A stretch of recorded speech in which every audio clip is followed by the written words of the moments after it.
Hello, hello, and big loud shoutout sa lahat! Welcome back to our channel, John Kent Vlog. Ayan guys, pauwi kami ng Rojas City. Galing po kami ng Iloilo. Ayan, at sa sobrang init dahil alas 12 po yan ng tanghali. Sa sobrang init, may nadaanan kami na window machine na pwede kang makahulog ng 5 pesos at makakarwash ka na.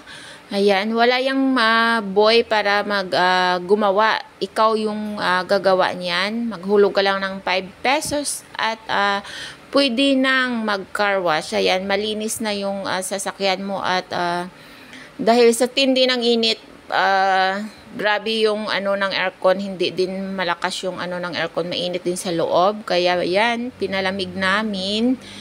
At sa awa ng Diyos ay parang lumamig din yung aircon. Kaya maraming salamat sa may-ari niyan at naisipan mong magpatayo ng window machine dyan na pwedeng makapag-car wash. Ayan.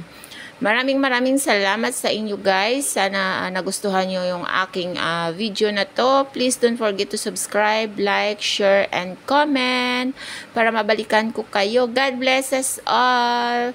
Ingat lagi dahil matindi ang init ngayon. Take care always guys. Love you. Bye-bye. Thank you for watching guys. Love you all.